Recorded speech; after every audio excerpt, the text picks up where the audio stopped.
So, during my junior year of college, I spent about 97% of my time doing school. And that other 3%, I also spent doing school. So by the time March rolled around, we were all really looking forward to spring break. Because, I mean, it's a break. What's not to look forward to? But this wasn't just going to be any break. This was going to be the spring break. Because 4 of us were going to drive all the way from Colorado to Southern California. That's right, we going to the beach. Now, in my opinion, misadventures are the best adventures, so I'm going to share some of the fun stuff that happened to us along the way. Okay, so Ben, who's driving, he didn't have a car that was in bad shape, but it really wasn't in great shape either, because cars that are in good shape don't break in your hands when you try to open the trunk. But regardless, we pretty much made it out of Colorado and through Utah without any real issues. Although I did get stuck in the tent once and Ben came to let me out. There was also this other incident with a really long dirt road, but that's another story. Anyway, we made it to about Las Vegas before we realized that the temperature of Ben's car engine was pretty much becoming comparable to the surface of the sun, and we had to pull over. So Ben opened up the hood, and I went out there to help him. But the thing is, I don't know what any of these pipes mean. To me, this car is just a tangled mess of metal spaghetti, powered by hamsters or something. I bet this baby just needs a little bit more blinker fluid, huh? Okay, so I have no idea what's happening, but Ben does. And his solution was that we should just let the engine cool down and keep driving.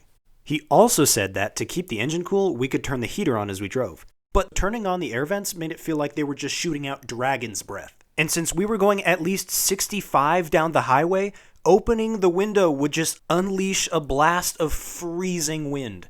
So for pretty much the remainder of the trip, we would just fluctuate between Sahara Safari and Arctic Adventure. Yeah, it was one comfortable trip.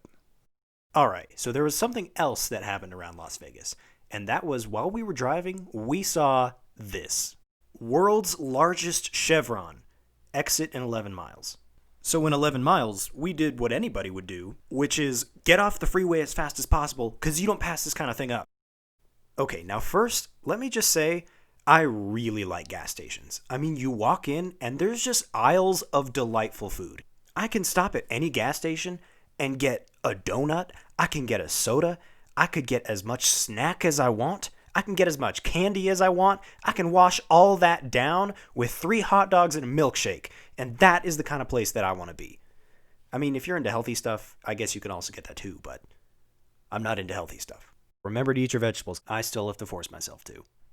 So anyway, if I get this excited about normal gas stations, this place did not disappoint. After we drove past the gas pumps, all 96 of them, we rolled right up to the front door, parked, and we found the City of Gold. This place was basically an amusement park. It was like its own city inside. They had a candy store. I think there was a tire shop, and the soda fountain wasn't just big. This thing could have been like the global source of all soda everywhere. I'm pretty sure that if I had gotten like a cup of water from this thing, it would have come directly from the Fountain of Youth. Have you ever been inside of a gas station that's so big that you have to explore it? Like in this place, you couldn't see everything at once. You had to keep going deeper and deeper into the treasure trove that was this fantastic gas station. There was, in the candy shop corner, I kid you not, there was a merry-go-round. Well, maybe it wasn't a merry-go-round, but it was some sort of ride that you could get on, and I think that was the top for me. You don't get better than that. I'm sorry, but any gas station that has, like, a ride, my hat is off. We got so lost in this place that when we got out back to our car, we'd been in there for half an hour. Where did that half hour go? For any Percy Jackson fans out there, I found the Lotus Hotel and Casino. It's a gas station outside Las Vegas. We didn't even need gas. I think we just spent all of our money on snacks and then kept driving. After that, we finally made it to the coast. We hung out there for a couple days. I met some random people on the beach and built a fantastic sandcastle. Once the trip was over, we got back in the car to drive home and everything went exactly according to plan. Except not. See, our plan was to drive all 16 hours back in the last day before classes. 16 hours in a car that had already overheated through one of the hottest deserts in the world. Ben's car did not get us back home, but it did get us all the way to here. We didn't even get out of the state. It was actually like the same place we broke down the first time. I really don't know how we didn't see this coming. There was nothing we could do to fix it. We couldn't even turn the car back on, so we had to wait for a tow truck. When that came, it took us all the way to Baker, California, which is a tiny desert town, population of like -5. But it is famous for having the world's largest thermometer, so that's pretty cool. It was somewhere around here that we started to wonder, maybe I'm not gonna make it to my 9 a.m. lecture tomorrow. Whoops. Once we were in Baker, we set up shop in this little restaurant that sold Greek food, and we were in Baker for 7 hours. In the end, Ben's family had to drive out to us with a truck and another car so that they could leave the car with us and take Ben's back home in the truck. That night, we made it as far as Las Vegas, where we ended up staying in a casino on the Strip, because casino hotel rooms can actually be considerably cheaper since they make so much money from everything else. But since we didn't spend money on anything else, I guess you could say that we gamed the system in Vegas.